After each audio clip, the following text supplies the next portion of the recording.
Hey guys, it's Dossey here, and in today's video, I want to walk you through who your first hire should be once you start getting some leads in your real estate investing business. Let's dive right in.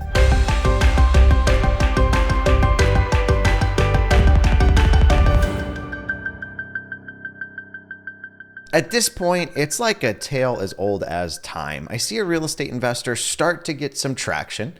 Maybe they lock up a couple deals, close on a couple new flips from their direct to seller marketing efforts. And what do? They're like, well, hey, it's time to scale. It's time to grow the business. And I'm going to replace myself from the day-to-day of acquisitions by hiring somebody to do the acquisitions for me. This is typically called an acquisitions manager, and it is a huge mistake. There are several reasons why trying to outsource this early on never goes well. The first one is typically the kind of person you're looking for that's going to do a better job at this than you are as the business owner is not a cheap hire. You probably can't afford them yet.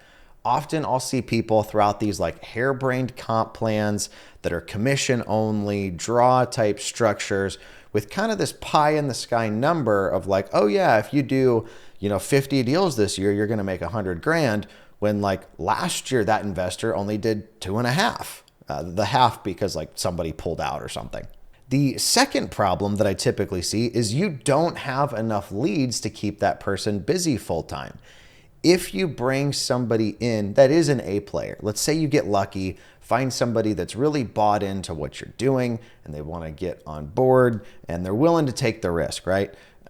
If you don't have enough volume to feed them, they're going to go somewhere else. I forget the exact phrase that I've heard to describe this, but something about like a shark, and if you can't feed it, effectively, if you hire somebody that's like a killer closer, but don't give them enough opportunities to make the kind of money they want to make, they're just going to go somewhere else.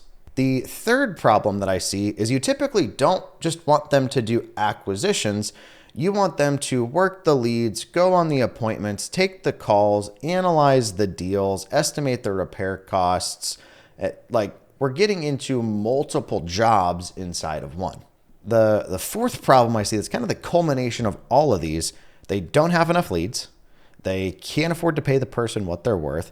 So they end up hiring somebody that's kind of like a part-time pseudo-employee independent contractor that just doesn't make it their focus. As a real estate investor, especially if you're flipping or wholesaling, acquisitions needs to be your focus. It's literally, we've all heard the expression, you make your money when you buy. So having watched hundreds of companies make the same mistake, who would I recommend that you hire if you're needing some help with lift? My recommendation is going to be super simple. It's relatively cost effective and it's super easy to have this employee pay for themselves. And that is what we call an ISA, or an inside sales agent. So this person's entire job is literally working the leads in the CRM and teeing you up with appointments.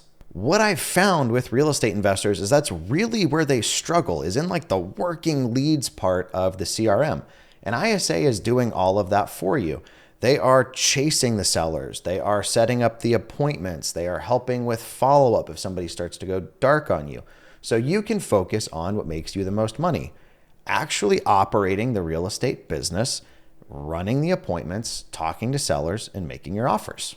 We recently posted that we were hiring for this role and had something like 80 applicants in a weekend. We weren't paying anything crazy. It was in the like $14 to $20 an hour range with the ability for a little bit of work from home. With all of the back in office mandates, one thing we're finding is you can get really, really good overqualified college graduates that are willing to work for less money to have that flexibility.